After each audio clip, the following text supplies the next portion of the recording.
নিত্য নতুন আয়োজনে আল হেরা বাংলা ওয়াজ। মুনাফিক চিনে রাখবেন, অতীতে যারা ইসলাম বিদ্বেষী ছিল, ইসলামের বিরুদ্ধে কথা বলছে, এরা যদি মারা যায় এদের জানাজায় যাবেন না। কথাখন ঠিক কিনা বেঠিক? কিছু মানুষের বিরোধিতা আমরা করি, কিছু মানুষের পক্ষে কথা বলি। যেমন কিছুদিন আগে আপুসহীন এক নেত্রী দুনিয়ার থেকে বিদায় হয়ে গেছে। বাংলাদেশের কোনো আলেমদেরকে বলে নাই যে দেশনেত্রী খালেদা জিয়ার জন্য দোয়া করেন, কোনো আলেমকে বলে নাই, কিন্তু আমরা নিজের দায়িত্ব নিয়ে প্রতিটা মাহফিলে ওনার জন্য দোয়া করছি।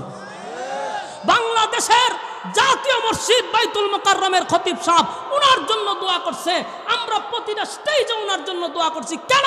ভালো মানুষ বললে আমরা তাদের জন্য দোয়া করি। লক্ষ লক্ষ মানুষের সমাগম সেই জানাজায়। বাংলাদেশের ইতিহাসে এত বড় জানাজা হাদির পরে আমাদের দেশনেত্রী খালেদা জিয়ার জানাজায় হয়েছে। ঠিক কিনা বলেন? সম্মানিত সুধী, উনিও একজন মহিলা প্রধানমন্ত্রী, ঠিক না? শেখ হাসিনাও একজন মহিলা প্রধানমন্ত্রী। যখন 16 বছর উনি দেশে ছিল, আমরাও তো 16 বছর মাহফিল করছি। কথা হয় না? অনেক নেতারা টুকিন দিত আমাদের কাছে, কসম, খুদার কসম লেখা দিত, হুজুর আমাদের নেত্রীর জন্য একটু দোয়া করেন। আল্লাহর কসম, টুকাটা যে দিত এইভাবে যে ফালাইতাম, একবারও চাইতাম না। কোনোদিন আমরা কোনোদিন দোয়া করি না। যদি একটা ভিডিও পান যে এই অতীতের ফ্যাসিস্টের জন্য আমরা দোয়া করছি, তাহলে আর জীবনে বাংলাদেশ বাস করতাম না। কোনোদিন দোয়া করি নাই, এদের কোনো নেতার জন্য দোয়া করি নাই। কেন?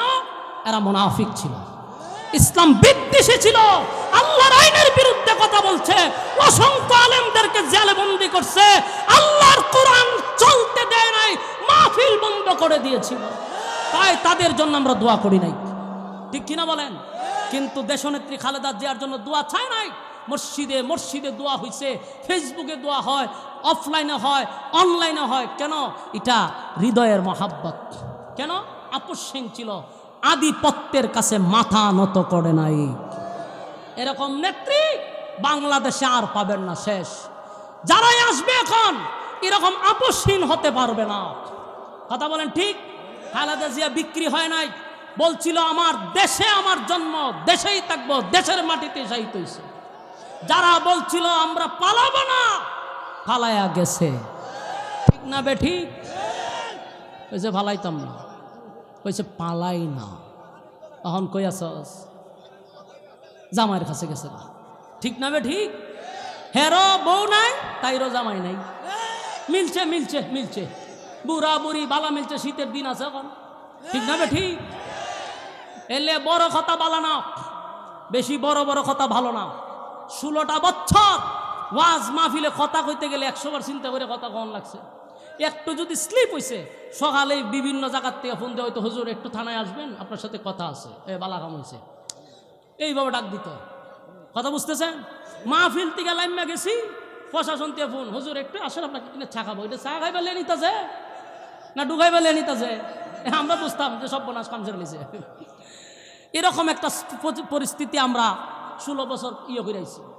তবে আমি এটাও বলতেছি, এখন তুলসী পাতা না, কিন্তু এখনো তুলসী পাতা না, দোয়া তুলসী পাতা না।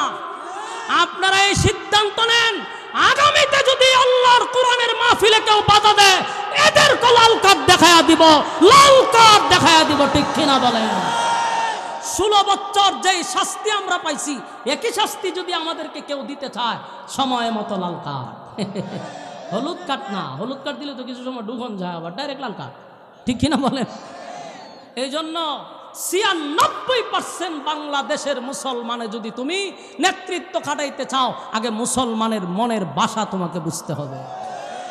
এই দেশে 96% মুসলমান নামাজ পড়ুক না পড়ুক, ইবাদত বন্দি করুক বা না করুক, কিন্তু ইসলামের বিরুদ্ধে খালি কথা বলে দেখেন, বেনওয়ালায় আপনার ফিডের সামরা তুলে নেব বাইরে।